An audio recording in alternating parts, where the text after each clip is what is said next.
Hi guys! So guys, yung regarding to sa pinost ko kanina, no? Na merong tumulong sa atin na talagang actually hindi ko inaasahan na ganun ang mangyari. So ito yung kwento guys, ito yung kwento.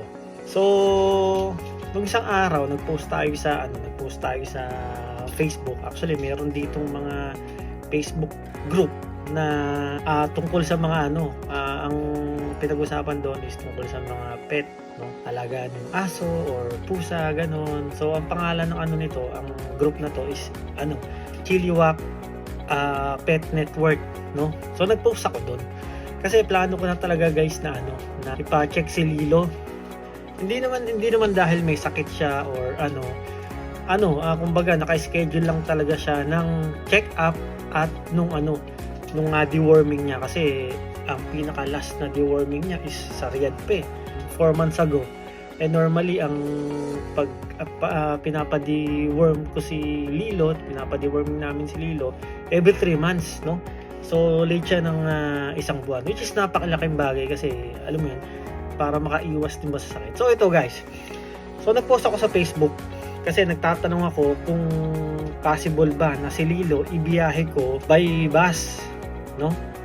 So ngayon may mga sumagot doon, posible naman, kaso nga lang syempre kinakailangan mo siyang ilagay sa sa cage.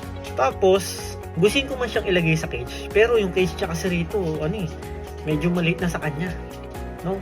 So nagdalawang isip ako. So ngayon nagulat ako guys, meron doon nag-comment na nag-offer ng ihahatid sundo daw ako from dito sa bahay papunta doon sa vet clinic na napili ko, which is maganda naman ng review.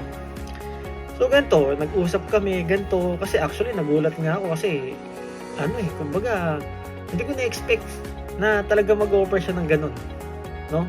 So ito na guys, ito na nangyari, no? So nag-usap kami na yun nga, sigurado ba siya, tapos kung babayaran ko na lang, ganun. Ngayon, sabi niya free daw, no? So walang bayad kasi yun nga raw, ginagawa niya yun palagi, na tumutulong siya dun sa may mga alagang aso or pusa. Hindi lang yan, tumutulong din siya dun sa mga sa mga taong nangangailangan talaga, most especially yung mga guys, yung mga bagong dating dito sa Canada, no?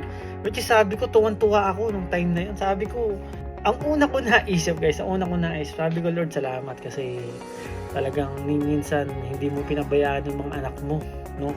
So ito na guys, nangyari.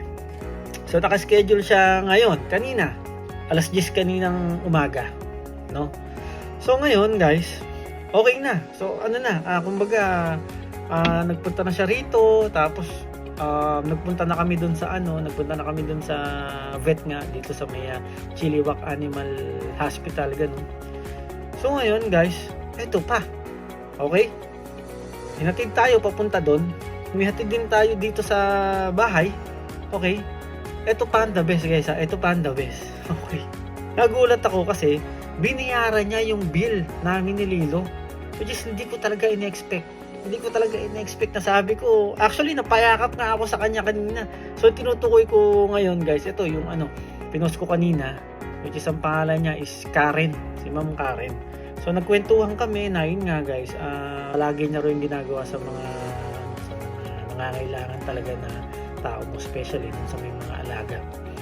So sabi ko guys, napayakap talaga ako sa kanya. Sabi ko, actually maluwa-luwa nga ako, no? Kaya nga sabi ko, sobrang salamat sa inyo, sobrang salamat sa kabutihan nyo. Actually lubos kong na-appreciate yung mga ginawa nyo, which is sana pagdating ng panahon, ako naman ang makatulong sa inyo, no? So guys, talagang sabi ko, Lord, the best talaga yung yung ginawa mo ngayong araw na to. Yun lang, talagang sobrang tuwa namin ni Lilo kanina. So yung check-up niya naman, yung deworming niya, naging okay naman lahat, naging smooth naman lahat, no? Kaya nga sobrang thank you dito kay Ma'am Karen, no? Actually siya, isa siyang Canadian, so lokal siya rito. So guys, yun actually naalala ko guys yung ginagawa nating pagtulong diyan sa Riyadh, no? Si Lord, kapag ka ikaw ay may tinanim sa kanya or nagtanim ka ng kabutihan sa kapwa mo, darating yung pagkakataon na which pag nangailangan ka, talagang ang Lord tutulungan ka talaga.